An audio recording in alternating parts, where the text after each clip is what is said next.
posibilidad, ng tagumpay o kabiguan, ng ligaya o lungkot. Kaya marapat lamang na tanggapin si Jesus bilang tagapagligtas at Panginoon. At matapos yun ay panariwain ang katapatan at paglapit sa Kanya bawat araw o day by day. Ang day by day ay naglalayong umalalay sa pang-araw-araw na pamumuhay. Narito po si Kuya Ed Lapis sa mensaheng pinamagatang What to Do with Life.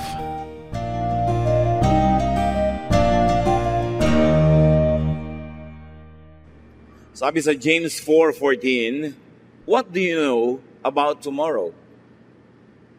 How can you be so sure about your life?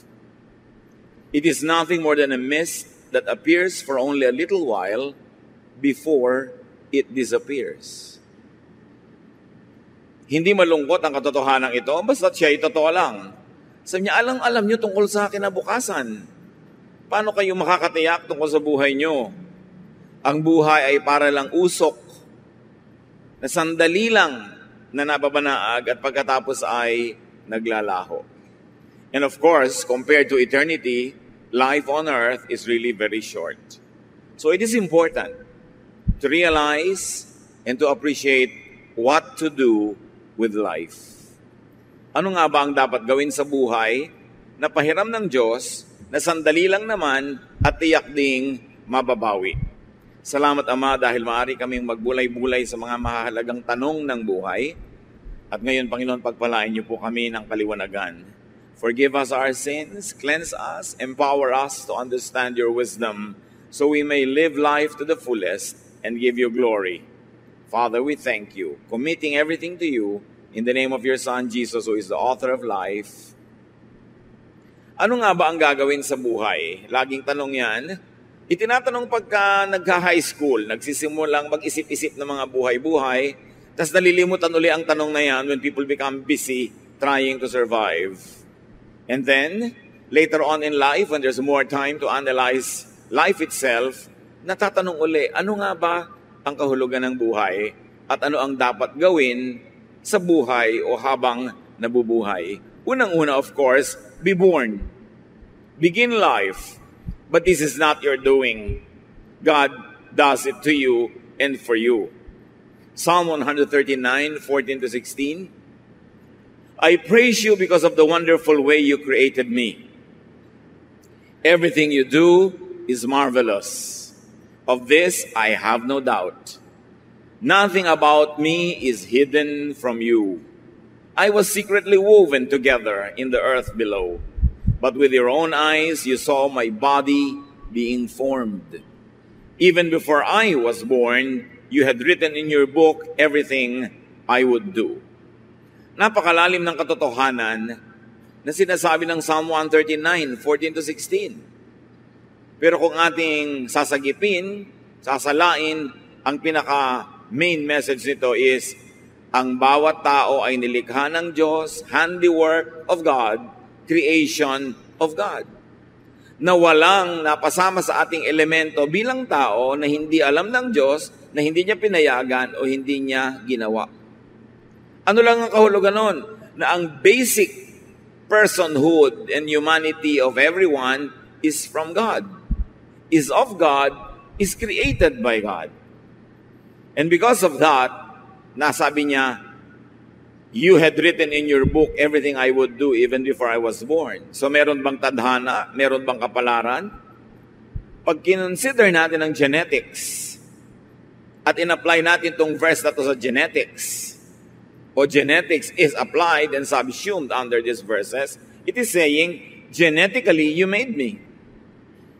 Kayo po, Panginoon, ang pumili sa dinami-rami ng ninuno ko, lola at lolo sa mother and father side, kung kanino ako magmamana ng buhok, ng ilong, ng talino, ng ugali, ng paraan ng pagtawa, ng paraan ng paglakad, ng husay, at pati na rin ng hindi husay, kasi alam nga namang mahusay ka sa lahat.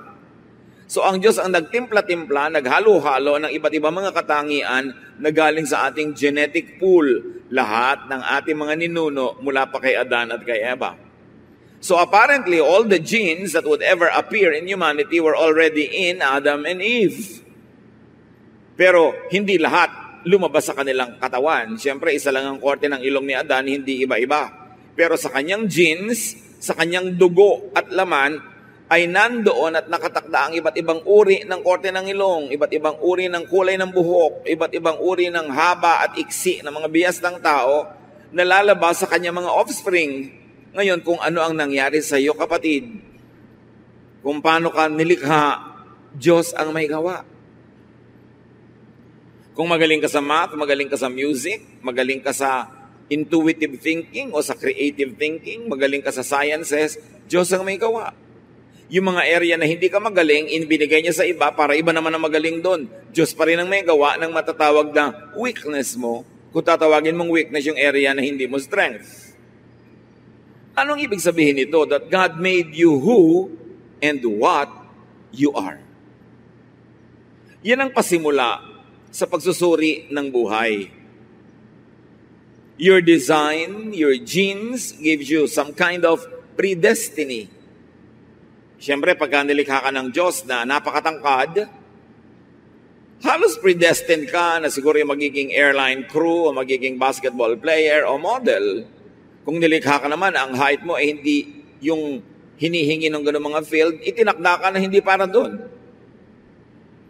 Pagka itinakda ka ng Panginoon na ganito, halimbawa, ang talino mo, halos nakasulat na sa iyong palad na yun ang magiging profession mo. Liban na lang labanan mo yun, o liban na lang hindi mo pagbuksan ng pinto o mga kumakatok na opportunity at hindi mangyari yung nakatakda para sa iyo.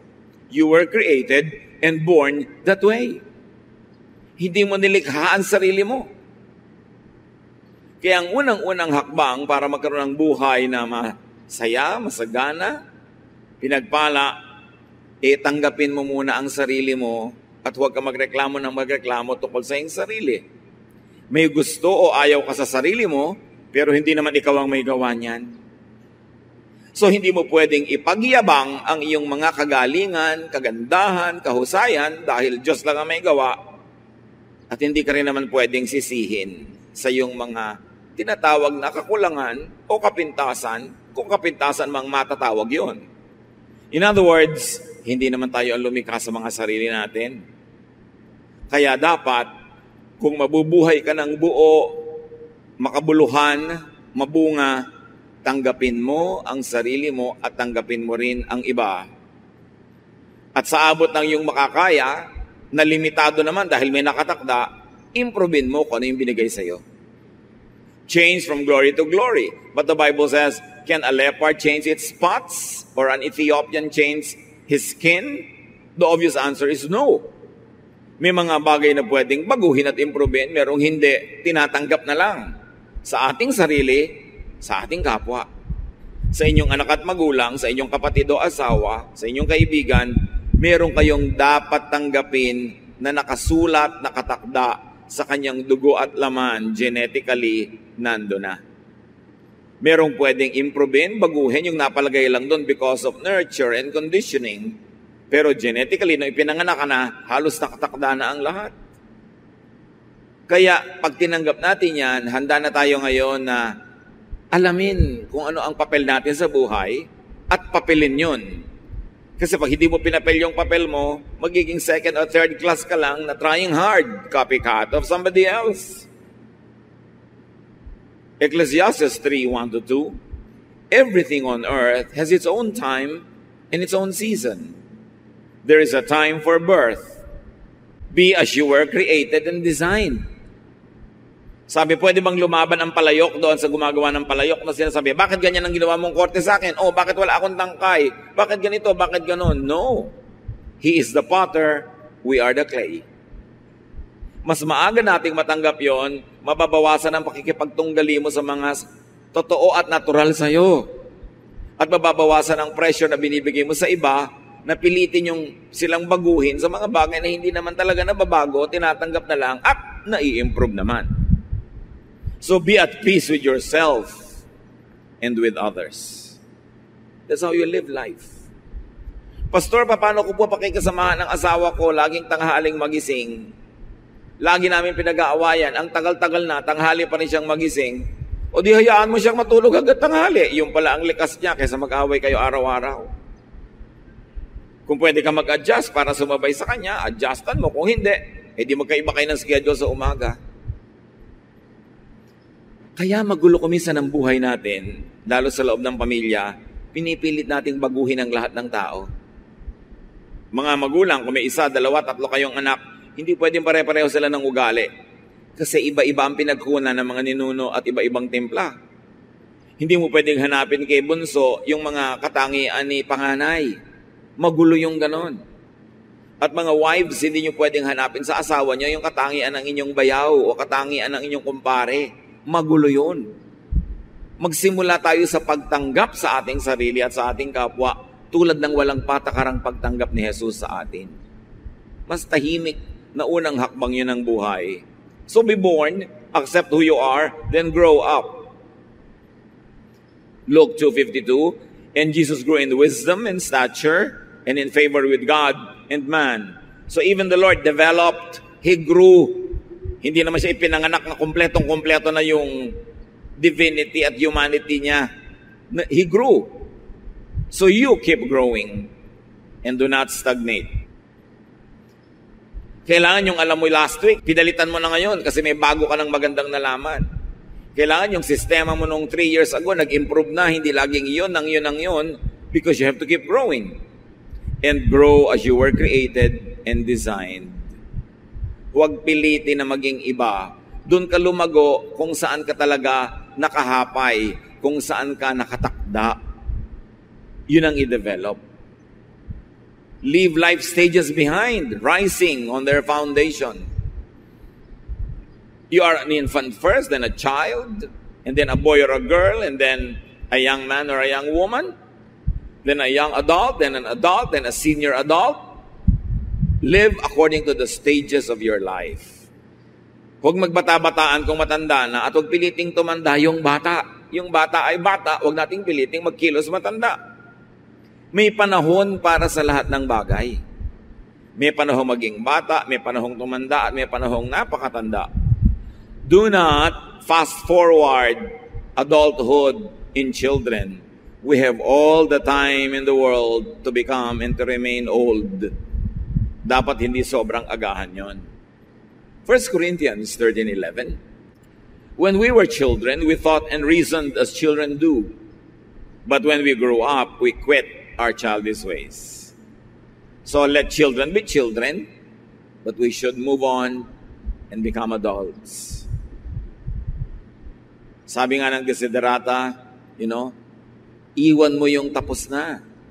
Gracefully surrender the things of youth and accept what your present stage offers. Kaya yung mga iba, ayaw aminin na tumatanda na sila, dapat yang ipagmalaki. Kasi may mga tao hindi pa nga naisilang stillborn na, no isilang patay na. Meron 10 pa lang namatay na. Ngayon ikaw 60, 70, itatago mo. Dapat mo ipagpasalamat, ipagbunyi. Look, nadaanan ko na kutakot-takot na bagyo, lidol, mga revolusyon, mga snatcher, mga murderer. Pero heto ko, buhay pa, salamat. Hindi itinatago ang edad, yan ay ipinagbubunyi. And then after a time-limited, dependent childhood, mature, and produce what you need. Dapat dependent ka lang habang batang-bata ka pa o sobrang tanda na. In between, you must be self-sufficient. Make money. Make a lot of money. Para meron ka ring itusto sa sarili mo at ipamigay pa sa mga ibang may kasakit o sobrang bata o sobrang tanda na hindi nila kayang lumikha ng yaman. Ecclesiastes 10:19. Church, read aloud. Money is the answer for everything. Ulit, I want to read it aloud. Yes, the Bible says so. Huwag kayong magpanggap na hindi kayo mukhang pera. Huwag lang tayong umibig sa pera na mas ibig natin kaysa sa Diyos o sa kapwa o sa kabutihan. But you must produce money. Dahil kada kilos mo gastos. Hindi pwedeng banal ako, hindi ako mukhang pera. No, sabi sa Bible, money is the answer for everything. Pag wala kang pera, ni wala kang ma-tithe, dapat meron. And then make a surplus for others. Gawin natin dapat ambisyon kung hindi pa natin ginagawa to make a lot of money. Then ipamigay mo kung sobra-sobra. Sa mga karapat-dapat, hindi sa mga tamad. Ipamigay sa tama. Proverbs 31:16, yung mahusay na babae, she knows how to buy land and how to plant a vineyard. And she always works hard. She knows when to buy or sell, and she stays busy until late at night.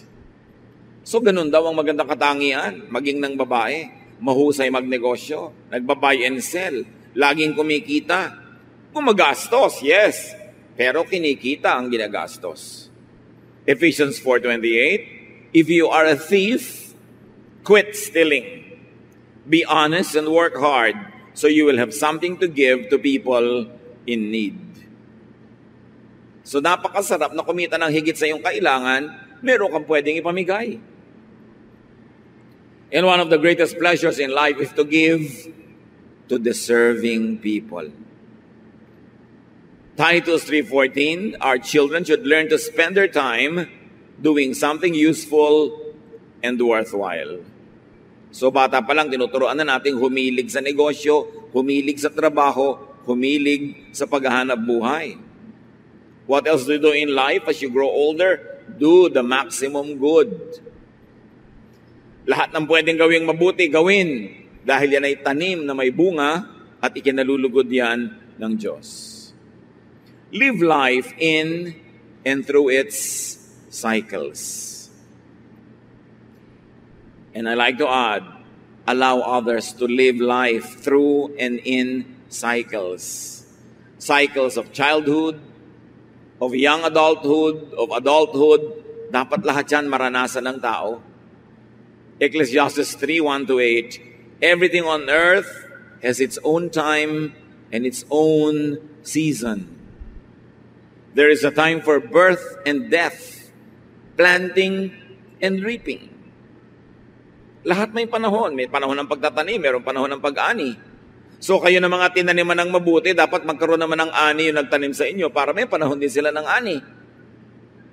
Live and enjoy life stage and cycle. And do not resist or fight time and aging. Lahat halos sa cosmetics ngayon is to fight aging. Why will you fight aging?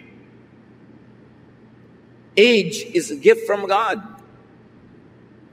Basta may kasamang wisdom sa pag-age ng tao, everything is worth it.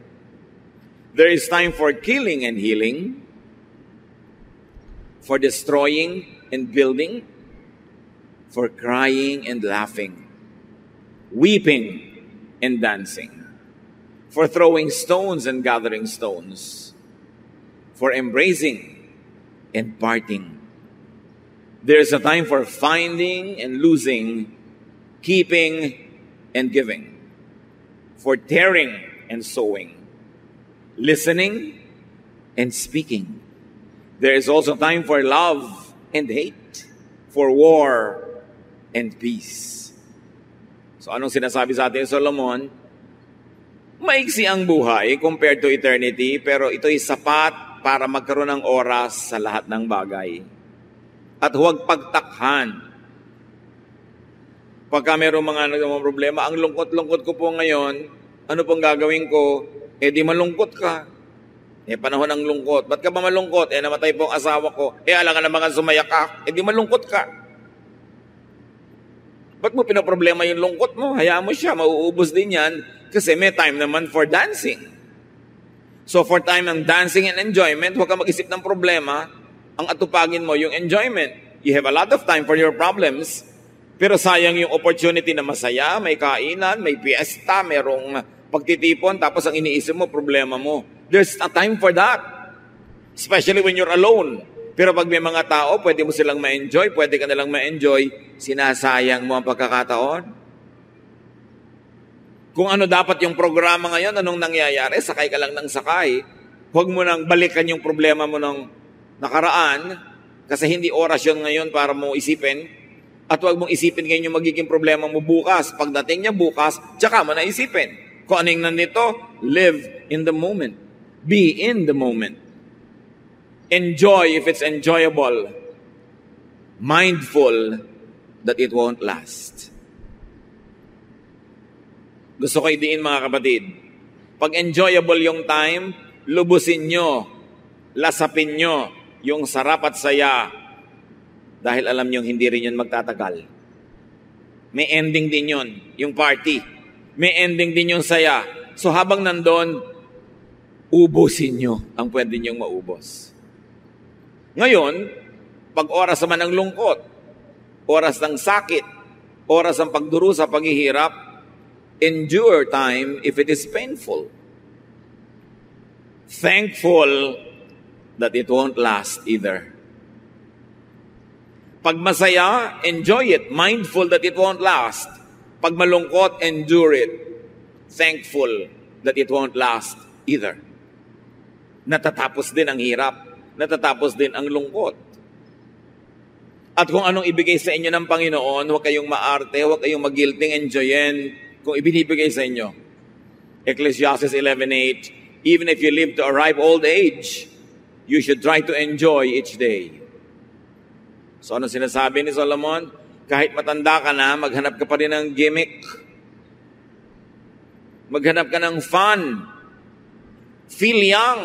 Look young. But think like an adult. Behave like an adult. But be happy. At isa yan sa mga gifts natin sa ating mga magulang, lolo at lola, lalo't naging mabuti silang magulang, dapat magsaya naman sila sa kanilang pagtanda. Hindi ang tanda-tanda na nila, taga-alaga pa ng apo. Dapat, gusto kong yakapin ng apo ko, sa'yo ko na, pagod na ako, ito na uli ang anak mo, alagaan mo na uli. Ganun lang, hindi yung sila tong nakatali sa mga apo. Inalagaan na nga kayo, pati anak nyo, alagaan pa na magulang nyo, ano kayo? Dapat, kung gusto lang nila, pagka naiinip lang sila o natutuwa, pero hindi nila tungkulin yun. Hindi tungkulin ng mga lola at lolo na alagaan ng mga apo. Tungkulin nyo ng magulang. So give them time to rest, to enjoy life. At syempre, because, ano nga yung binasa nating malakas na verse? Ulitin nyo nga. Lakasan. Yes, money is the answer for everything. Dapat punuin nyo ang bulsa ng matatanda ng money. Sustentuhan. Pag binigyan mo ang matanda ngayon, sabihin mo, next month po, ganyan din ang ibibigay ko. Hindi ibibigay mo, pero hindi niya alam kung kailan yung next. Hindi tuloy siya makapag-plan ng budget. Right? Dapat, pinalaki ka, pinakain ka. Panapanahon lang. Panahon mo naman ngayon para mag-alaga ng mga matanda na. Hindi yung matanda na sila, sa kanya ka pa hihingi ng pang-load. Ang kapal naman ng anak na ang tanda-tanda na, nanay, pahingin pang-load. So, kailangan bibigyan ng pahinga ang matatanda para buong buhay, lahat ng cycle na enjoy nila. Lesson naman, maging mabuti tayo magulang. Para ganado na yung mga anak natin na mahalin tayo pagdating ng panahon. Diba? Ecclesiastes 7:14, when times are good, be happy. But when times are bad, consider this. God has made the one as well as the other. Therefore, no one can discover anything about their future. Lagi may nagtatanong, pwede po bang hulaan yung future? Ayan sinabi niya, no one can discover anything about their future. So tama na ang katatanong tungkol dyan sa hula na yan. Hindi nalalaman kung anong darating pa. Pero, kung anong dumating, try to enjoy it. Sabi, pag masaya ang panahon, magsaya ka. Pag malungkot ka, di malungkot ka. At tandaan mo, Diyos din ang may gawa niyan. Hindi si Satanas. Tanggapin mo, bahagi talaga yan ng buhay. It is a given. Do not contend with it. Just accept it. Thankful that sad times won't last forever. Mindful that happy times won't last too long, so enjoy it. Maximize enjoyment. Kung gusto mong tumanaw ng utang na loob sa Diyos na nagbigay ng buhay, enjoyin mo yung binigay niyang buhay at ikatutuwa yun ng Diyos. Hindi siya na-o-offend kung nag-e-enjoy ka. Mga religious leaders lang kuminsan ang na-o-offend pag nag-e-enjoy yung mga tao, but not God. God wants you to have a life, a full life, a meaningful and a happy life. So make and let others enjoy. Gawin yung mission sa buhay, mga kapatid, to make people enjoy. Especially people who are good to you and kind to you. What do you do with life? Minimize pain and suffering. Bawasan, untian natin ang lungkot at hirap ng buhay. Huwag makipag-away. Nakakalungkot yan. Huwag mang-api. Huwag maging killjoy sa iba. Minsan, yung taong to, ngayon lang pala siya nagkaroon ng kaligayahan. Kikilljoyin mo pa. Ang tagal-tagal pala niya nagdurusa. Tapos ngayon, naiinis ka dahil ang lakas niyan tumawa. Ngayon lang pala nakatawa yung tao after many years. Hayaan nyo yung mga tao. Let people also enjoy their lives. Ecclesiastes 12:13-14. Everything you were taught can be put in a few words. Respect and obey God. This is what life is all about.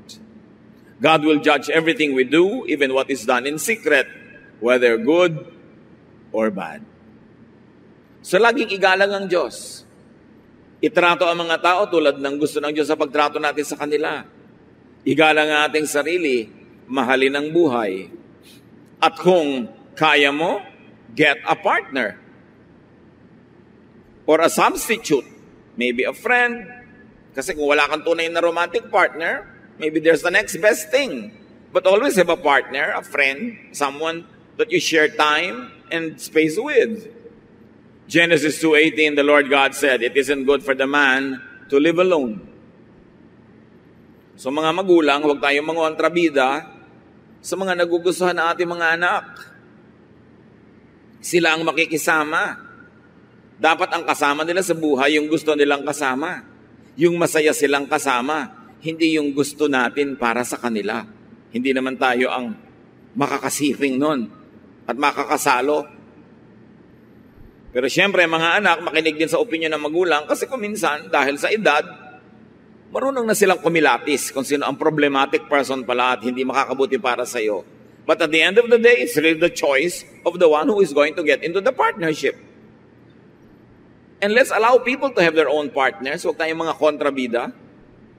Sabi sa Ecclesiastes 4:9-12, 2 are better than 1 because they have a good return for their labor. If either of them falls down, one can help the other up. But pity anyone who falls and has no one to help them up.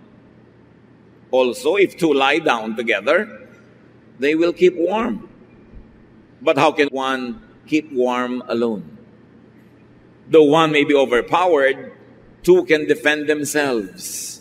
A cord of 3 strands is not quickly broken.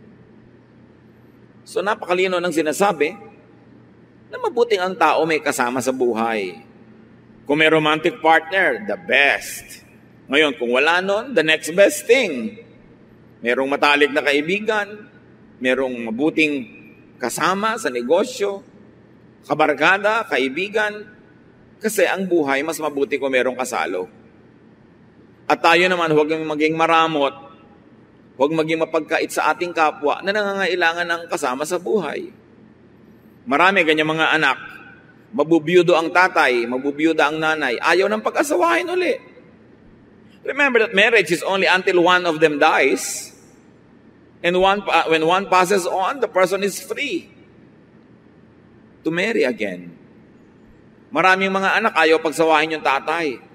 Paano naman ang gusto makakaasawa ng tatay? 18. Anong gusto yung asawa ng magustuhan ng tatay nyo? 90. Isa pang aalagaan din niya.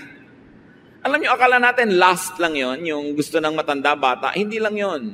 Kasi siyempre, nakakaramdam na siya ng mga sakit sa katawan, hirap maglakad. Alam naman, kumuha pa siya ng isa pa niyang aakayin.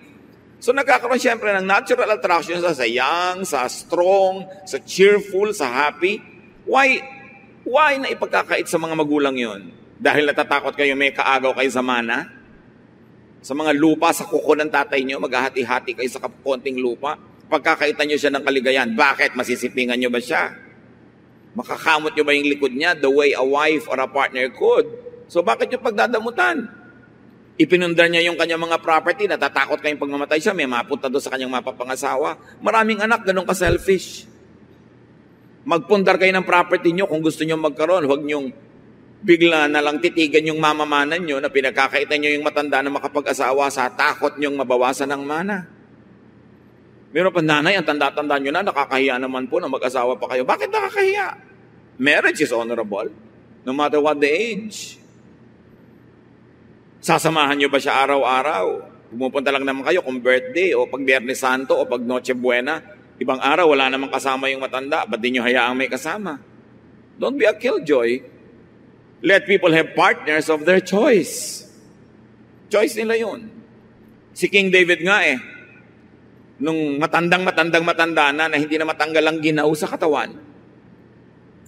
1 Kings 1-4. King David was now an old man, and he always felt cold, even under a lot of blankets. His officials said, "Your Majesty, we will look for a young woman to take care of you. She can lie down beside you and keep you warm." They looked everywhere in Israel until they found a very beautiful young woman named Abishag, who lived in the town of Shunem. They brought her to David, and she took care of him. Bakit niya naman mamasamain? Lalo kung matanda na, di na magkaroon siya ng happy ending.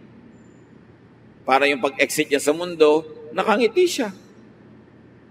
Bakit mainit ang mga tao, ang mga mata ng tao sa may edad na may gusto pa ng partner? Alam niyo yung pag-edad, sa itsura lang, pero ang nadarama naman ng matanda, pareho lang nung siya ay 14. So huwag nating pagkaitan ng mga matatanda ng ganon. What else do you do with this short life? Have offspring. Whenever you can, magkaroon ng anak, or its closest, second best thing, and raise your children. Raise them well. Mahirap lang naman magpalaki ng bata kung maliliit pa sila. Pag lumalaki na, gumiginhawa na rin yan. Mabuti yung may mga anak. At kung kaya natin mga kapatid, help others raise their own children too. Proverbs 22 verse 6, teach your children right from wrong. And when they grow, they will still do right. Ang pagtuturo kung kailan bata, kaya dapat hindi yun napapabayaan. Isa sa mga social dangers ng ating OFW phenomenon, kumisan walang nakakatutok sa mga bata. Kaya tuloy ang nangyayari, lumalaki na walang guidance. Kailangan habang bata, mahalin, tutukan, alagaan, para paglaki, balanced person siya. And now, of course, enjoy your children. And when you grow older, your grandchildren. Bakit ka pa may anak kung hindi mo naman may enjoy? And enjoyment is sharing time and space. There should be a lot of togetherness, a lot of fellowshipping. Proverbs 17:6, grandparents are proud of their grandchildren. Which of course goes without saying, mga young people, live so that your grandparents will be proud of you. Hindi yung binibigyan nyo sila ng kahihiyan, kundi sila ay may maipagmamalaki. So mga kapatid, enjoy fruits of lifelong toil and good works. Kaya yung mga magulang natin, pag nagsi-senior years na sila, dapat na-enjoy na nila lahat ng itinanim nila. Hindi yung kasama pa tayong namimitas. Dapat tayo na yung nagdadagdag sa mga kaing-kaing nila ng mga ani. Ecclesiastes 3:13, because God's gift to us is the happiness we get from our food and drink and from the work we do. Regalo yun ng Panginoon na tayo'y umani ng itinanim at lasapin ang sarap ng ating mga mabubuting naging mga gawa. Ecclesiastes 5:19, suppose you are very rich and able to enjoy everything you own. Then go ahead and enjoy working hard. This is God's gift to you. So yung mga bunga ng iyong pagsisikap, sabihin ka nun, huwag kang mahiya na ina-enjoy mo yan. Huwag kang mag-apologize. Bigayan ng Diyos. God wants you happy. God wants you to have pleasure. Hindi yun ipinagkakait ng Panginoon at hindi dapat ikahiya kung sa malinis namang paraan ng galing. So nagawa nyo na yan. You are born, you grow, you enjoy life, you get a partner, you have children when you can. You do the maximum good, you minimize pain, you maximize enjoyment. And when your time comes, die. Natural darating yon. Sabihin nyo nga sa katabi nyo, die. Pero huwag muna ngayon, di ba? Later, much later. Pagka merong may sakit na talagang nag-aagaw buhay na, ibubulong mo na, Mother, die. Siyempre, panahon na eh. Pagka talagang panahon na, sige po Lola, die. With a smile. Bakit? You lived a full life. You cannot be on earth forever. Malungkot ka lang naman at magkaroon ka ng mga regret kung walang nangyari sa buhay mo, hindi ka nag-enjoy, hindi ka nasarapan, tapos eto ngayon namamatay ka na. Kaya dapat, pinapasarap, pinapaganda buhay para pag binabawi na ang ating hininga, buong puso at maluwag sa dibdib mong isasauli because you lived a full life with no regrets. Ecclesiastes 3:1-2. Everything on earth has its own time and its own season. There is a time for birth and death, planting and reaping. So death is as natural as birth. Kanya-kanya. Iba-iba lang ng excuse. Pero magkakaroon din ng excuse. Hindi dapat nalulungkot. Lalo't may edad na. Nagkaroon ng magandang buhay. Siyempre, normal lang na magkaroon tayo ng konting agam-agam, mga lungkot-lungkot, pero nababawasan yon kung alam mo na ginawa mo ang mabuti sa taong ito sa abot ng iyong makakaya. At kung kinukuha na siya patungo sa Panginoon, buong puso mo nang ibibigay. 2 Corinthians 4:16, therefore we do not lose heart. Though outwardly we are wasting away, yet inwardly we are being renewed day by day. Kahit na nagmumukha tayong naluluma sa panglabas nating katawan, yun namang ating espiritu ay lagi nang binabago ng Panginoon at tayo ay uuwi sa Kanya as fresh and as young as ever. Katawan lang yung tumatanda, hindi yung espiritu. Death, like birth, is not your doing. So be ready to die anytime without regrets. Maiksi man o mahaba ang buhay, marami mang taon o konti, sa anumang oras na ibinigay sa atin, sa bawat at sa loob ng isang araw, mga kapatid, maximize enjoyment. Do the maximum good. Minimize pain. Love people. Savor life. Enjoy life. Every day. Para kahit any day kang kunin, wala kang lugi. Hindi pwede magtitiis ka ng 10 taon para mag-enjoy sa 11th year. Paano kung namatay ka sa 9th year? So every day, meron kang konting bakasyon. Kahit ilang minutes in your mind. Kung kaya mo na oras, may rest ka. Every day, may oras ka ng trabaho, may oras ka ng pahinga, may oras ka ng entertainment and refreshment, may oras ka to love, may oras ka to learn and to teach. Every day, every week, every month, every year. Para anumang oras dumating ang end of this life, kumpleto lagi yung cycles ng buhay mo. Ecclesiastes 8:8, we cannot control the wind or determine the day of our death. Hindi yan nalalaman. So live as if you're going to die tomorrow. Enjoyin mo lahat, gawin mo lahat ang mabuti, all in a day. But plan as if you're going to live 100 years. But be ready to meet your Maker anytime.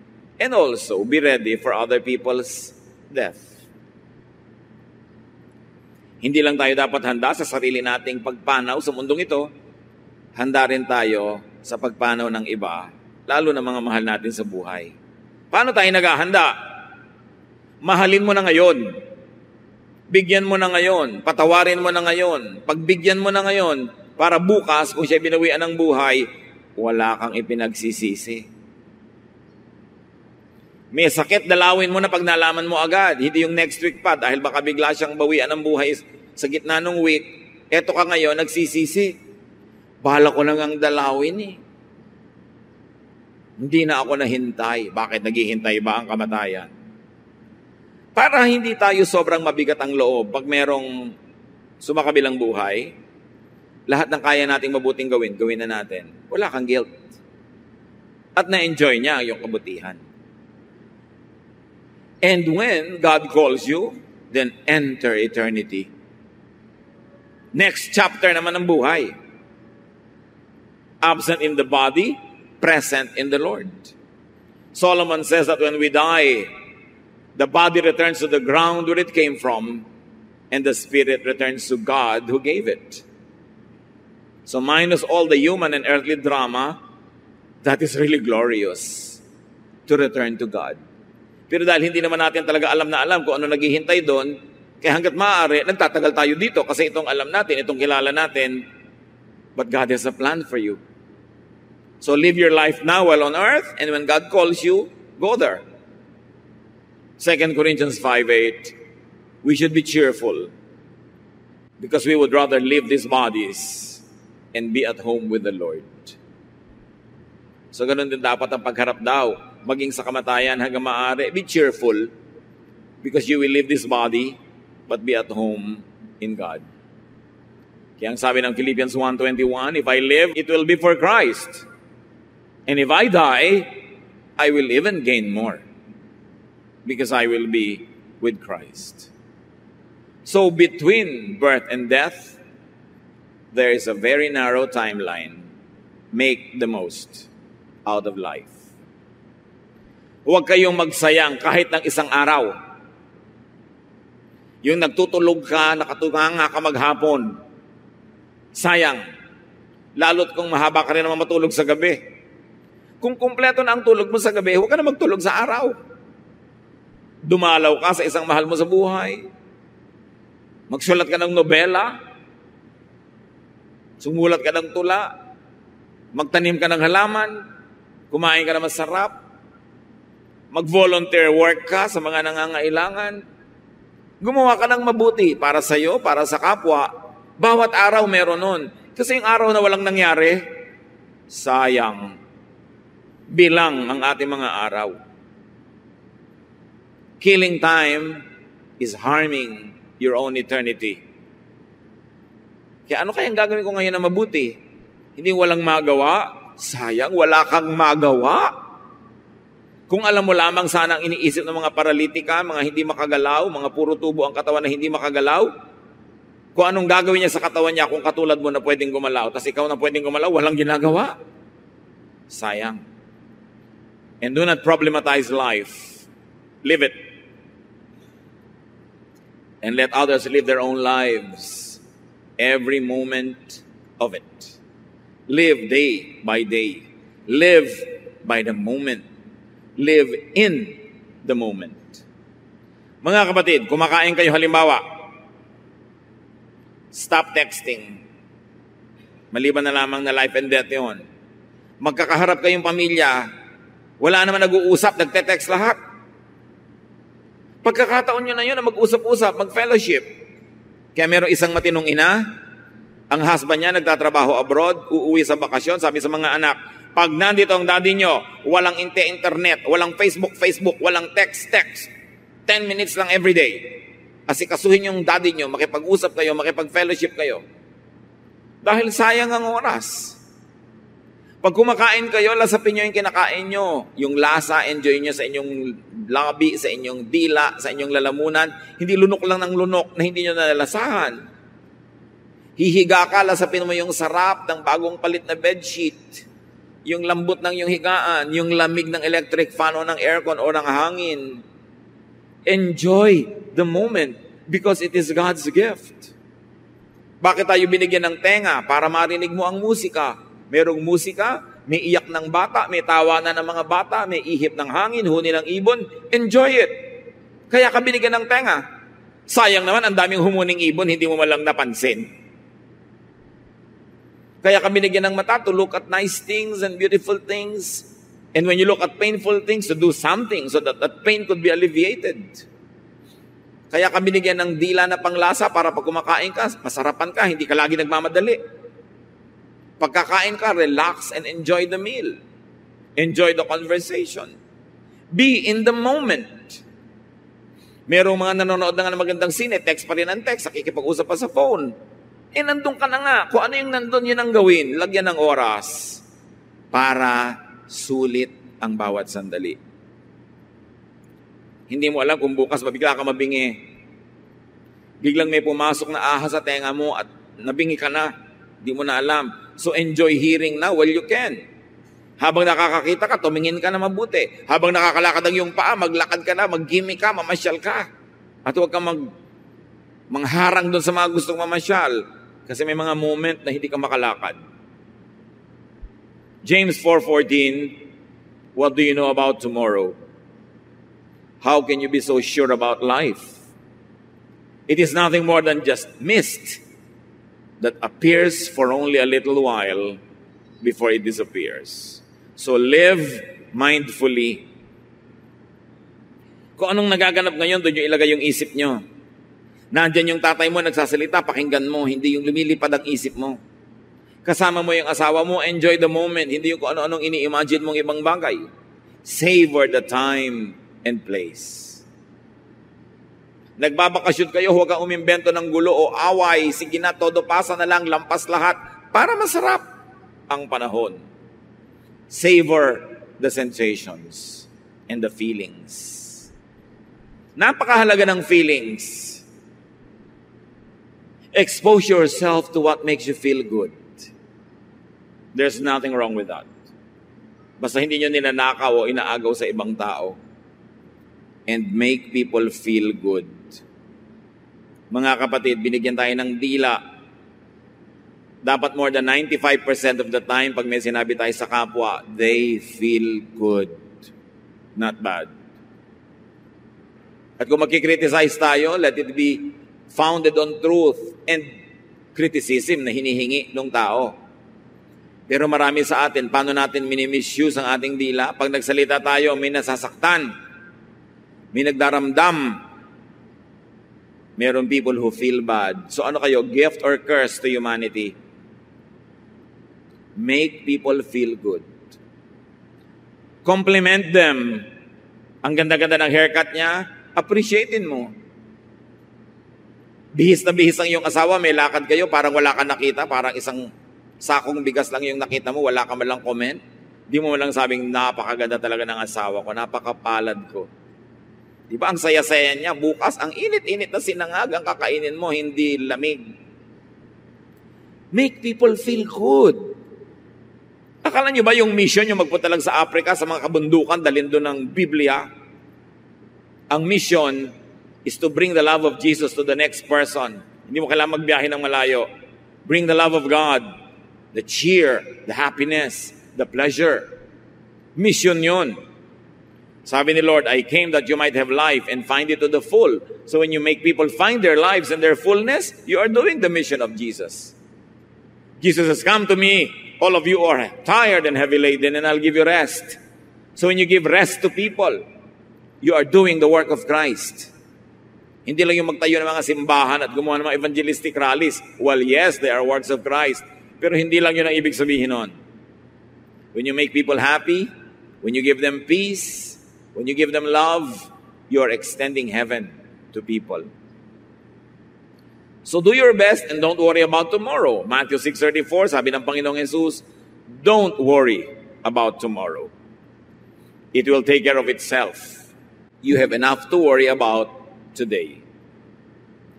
Practice discipline, mga kapatid. Yung problema nyo lang ngayon, yung kaya nyo lang harapin, kaya nyo lang solve, ang gawin nyo. Yung bukas, ipagpabukas nyo na. Yung iba hindi nila nakakaya yung dala. Nababaliw, nagpapakamatay, bumibigay.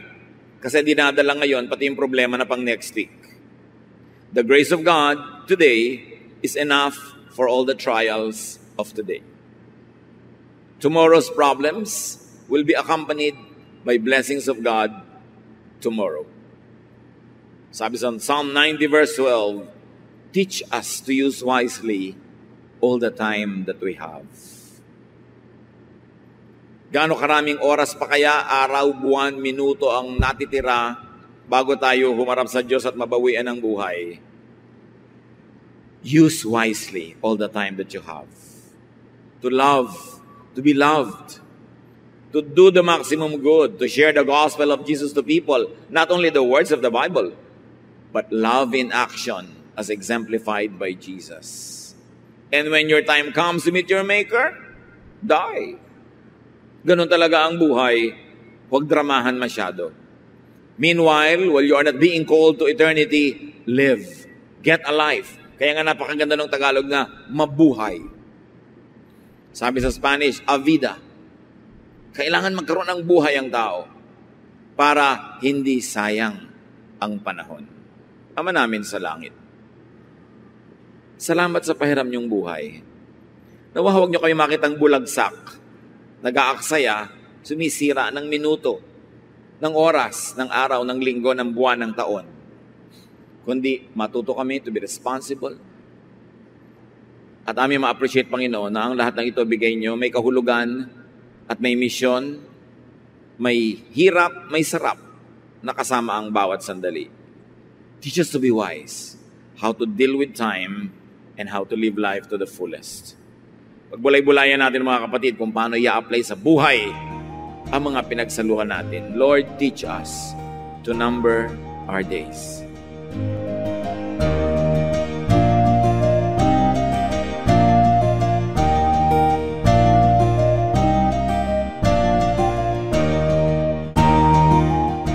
Ang katatapos pong mensahe ni Kuya Ed Lapiz ay pinamagatang What to Do with Life.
kapag may libing, naglalakad tayo papuntang sementeryo?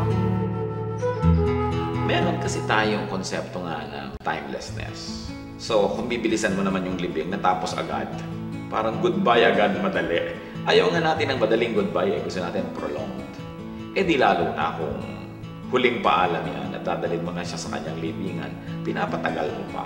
Kaya kahit ang lahat may kotse, may sasakyan, maglalakad pa yan. At kung minsan, kahit na halimbawa dumaan kayo sa highway, nakakotse lahat dahil malayo ang Memorial Park, pagpasok sa gate ng libingan, magbababa ng lahat at maglalakad kasi pinapahaba mo para huwag muna kayong magkaroon ng permanent goodbye.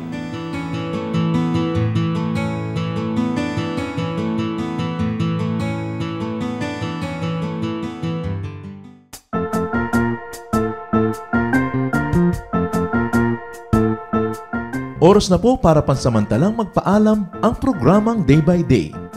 Tayo po'y magsama-sama tuwing ika-6 hanggang ika-7 ng umaga, araw-araw.